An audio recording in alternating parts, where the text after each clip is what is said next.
Certamente você já atendeu pacientes que procuraram você que a queixa principal era uma ferida na boca, porque é assim que as pessoas costumam descrever as úlceras.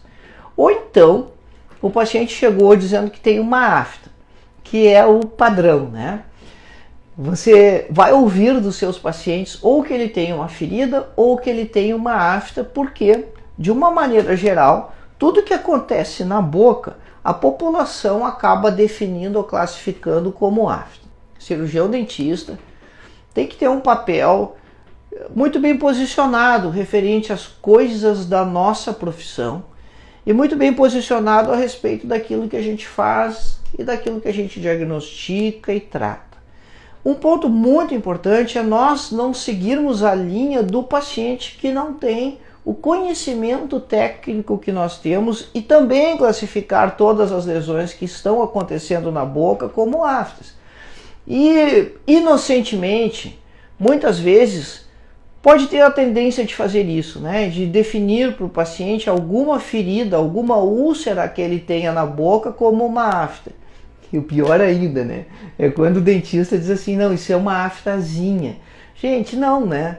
Vamos valorizar o processo diagnóstico, vamos esclarecer para o paciente que se fosse uma afta, o diagnóstico estava feito e nem precisava da gente para o diagnóstico, porque precisa para tratar.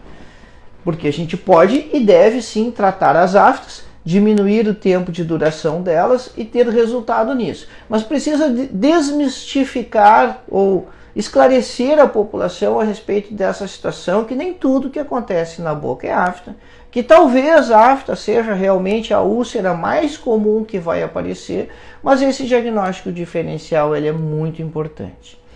E também, então, nessa carona, quando você define, ou o paciente define a úlcera que está acontecendo na boca como uma ferida, nesse termo genérico, é até melhor do que chamar de afta. Porque ferida é algo extremamente inespecífico. Agora, a afta é uma doença que tem uma patogenia própria. Tem um mecanismo de desenvolvimento específico dela. Então, a gente não pode chamar as outras coisas de afta ou classificar tudo como fosse afta. E por que esse tema normalmente é um tema que assusta a gente e que acaba afastando muitos colegas da estomatologia no dia a dia de consultório de fazer esses atendimentos? Porque o raciocínio ele é assustador, né? A gente costuma interromper ou tentar atalhar o processo diagnóstico, né? Você tenta já fazer as conexões diretas. E quando a gente trabalha num mundo cada vez mais conectado, interrelacionado, onde o Google dá respostas instantâneas, nosso cérebro acaba absorvendo um pouco dessa maneira de trabalhar e de raciocinar, e você acaba atalhando, pensando, poxa, se é uma úlcera, pode ser câncer. E se pode ser câncer e eu não souber? E aí vem o medo. Mas vamos devagar nesse processo de separar e de diagnosticar as úlceras, porque o foco do processo todo está em você conseguir fazer o diagnóstico diferencial. Lembrar que a possibilidade de câncer, estatisticamente, ela é a menor, mas quando for, é justamente o caso que a gente não pode errar, porque compromete a vida do paciente. Não quer dizer que você não possa errar o diagnóstico inicial, isso pode acontecer. Você não pode errar toda a condução do caso. Num breve momento, de 1 ou 2 semanas, você deve perceber que as coisas talvez não estejam andando no ritmo que você gostaria para a solução do caso e aí revisar o processo todo. Esse também é um ponto importante quando a gente está tratando as úlceras na boca. É você instituir uma forma de tratamento e se aquela forma de tratamento, baseado nesse diagnóstico provisório que você fez para a úlcera, ela não está dando o resultado que você espera, não insista. Alguma coisa está errada. Ou o diagnóstico está errado, ou faltou algo na investigação desse paciente. Talvez seja uma manifestação de uma doença sistêmica, e aí não adianta tratar localmente, precisa evoluir nesse processo. Ou talvez tenha um fator perpetuante que a gente não viu no exame físico, que continua atuando lá e por isso a úlcera não resolve.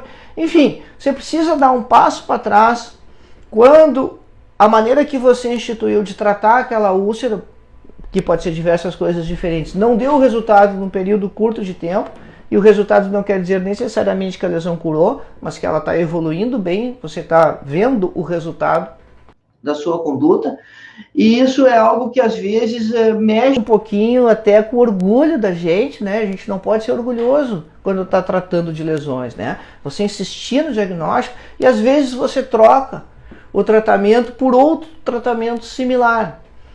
Você está tratando aquilo topicamente com um tipo de corticoide e muda para outro tipo de corticoide. Você está usando um antibiótico e muda para outro antibiótico. E aí muda para outro. Ou está usando um anti-inflamatório na forma de comprimidos e você troca para outro anti-inflamatório de comprimidos. Quando a gente está fazendo isso, a gente está trocando 6 por meia dúzia. A gente não está mudando a conduta, né? Então você precisa dar um passo para trás, revisar o processo. Isso não vale só para as úlceras. Isso vale para as lesões de boca no geral.